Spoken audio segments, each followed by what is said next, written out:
बिस्मिल्लाहिर्रहमानिर्रहीम। अस्सलाम वालेकुम। कैसे हो बच्चों? उम्मीद करती हूँ खैरियत से होगे। चैप्टर नंबर 4 फ्रैक्शंस स्टार्ट हो चुका है और जब भी फ्रैक्शन की बात आती है तो समझ लीजिए कि पहले अगर आप अपने मम्मी पापा के इकलौते बच्चे थे, अब आपके घर में आपका छोटा बहन भाई आ गया है जो आपकी हर चीज़ को शेयर करने वाला है।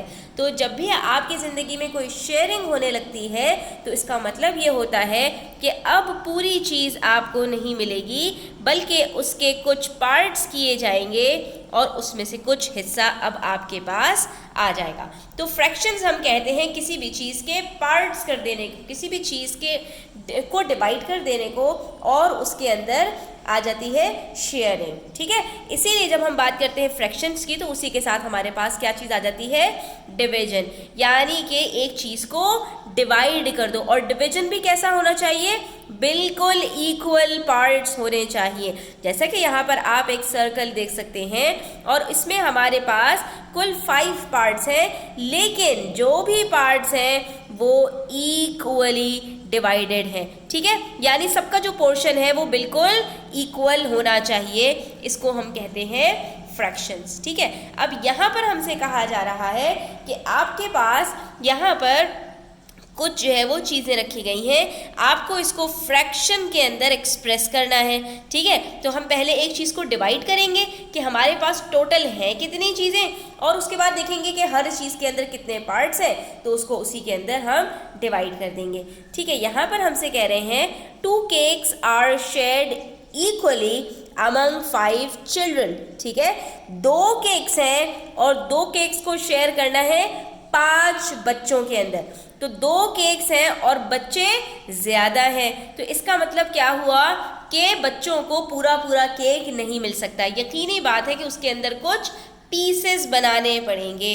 तो हम क्या करेंगे बच्चों कि हम 2 केक्स को उठाएंगे और डिवाइड कर देंगे 5 बच्चों में। ठीक है, तो इसी को जब हम फ्रैक्शन में लिखेंगे तो डिवीजन हमारी होती है हॉरिजॉन्टल, और उसी को अगर मैं खड़ा करके लिख दूं, यानी मैं वर्टिकली लिख दूं, एक चीज़ ऊपर, उसके नीचे डिवाइड का साइन और नीचे एक डिनोमिनेटर, तो ऊपर वाली चीज़ को कहते हैं न्यूमरेटर, नीचे वाली चीज़ को कहते हैं डिनोमिनेटर, और इस तरह से डिवाइड किया जाता है। अच्छा, यहाँ पर इस चीज़ को आपने ध्यान में रखना है कि जैसे आप यहाँ पर 5 डिवाइडेड बाई 2 नहीं लिख सकते, इसी तरह से 5/2 भी नहीं लिख सकते। इसका मतलब पता है क्या हो जाएगा कि 5 केक्स हैं और 2 बच्चों में डिवाइड करना है, तो हमेशा जिस चीज़ को डिवाइड करना है वो आपका न्यूमरेटर बनेगा, और जितने लोगों में डिवाइड करना है उसको आपने डिनोमिनेटर में लिखना है, यानी उसको नीचे लिखना है। तो अब यहाँ पर आपसे कह रहे हैं what fraction of a cake does each child gate,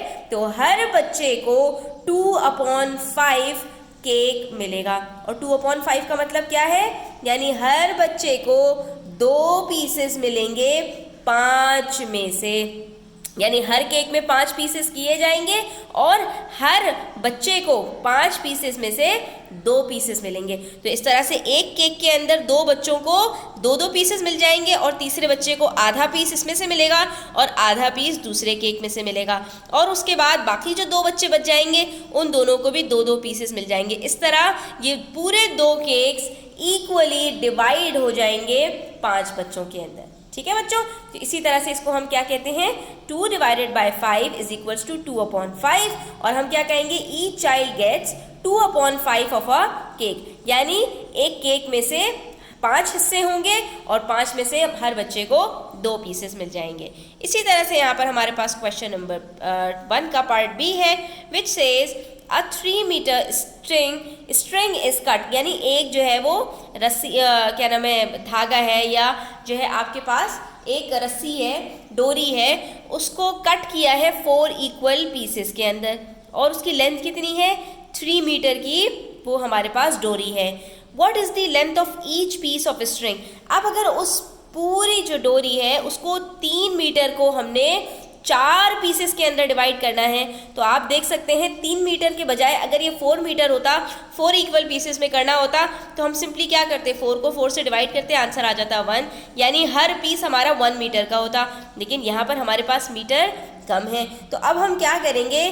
3 metre को डिवाइड कर देंगे 4 से, यानी कि हमारे पास हर पीस के अंदर कितनी लेंथ आ जाएगी? हर पीस के अंदर हमारे पास 3/4 मीटर लेंथ आएगी, यानी हर मीटर में 4 हिस्से होंगे और उसमें से एक हिस्सा जो है हमारा जाएगा, तो वो हमारे पास बन जाएगा 3/4 मीटर। ठीक है, तो इस तरह से हमें सिंपल आपने याद रखना है कि करना क्या है कि आपने जो चीज़ आपको दी गई है टोटल, उसको आपने रखना है न्यूमरेटर में, और जितने पार्ट्स किए गए हैं उसको आपने रख देना है डिनोमिनेटर में, और आपका आंसर आ जाएगा।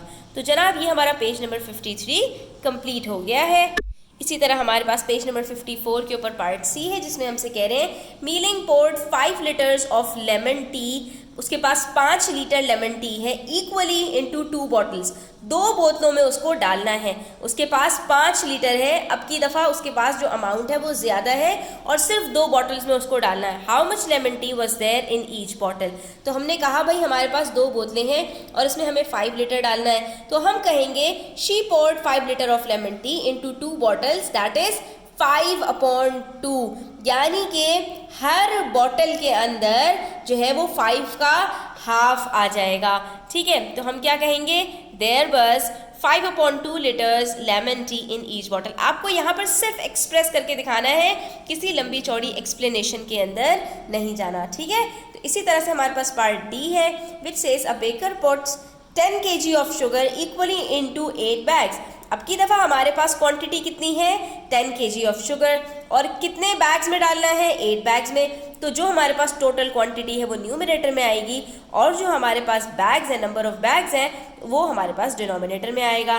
तो ये कितना बनेगा स्टूडेंट्स डिवीजन में? Very good, 10/8। तो हम क्या कहेंगे? How much sugar is there in each bag?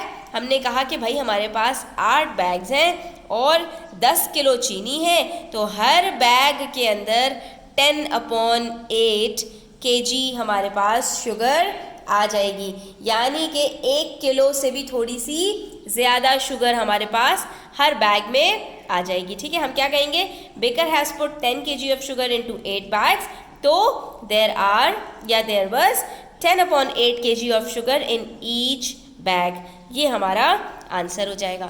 I hope students आपको क्लियर हो गया होगा। स्टिल कोई क्वेश्चंस हो, क्वेरीज हो, कमेंट सेक्शन में आप पूछ सकते हैं। Thanks for watching the video till the end. Please do hit the like button and subscribe to my channel. Take care. अल्लाह हाफिज़।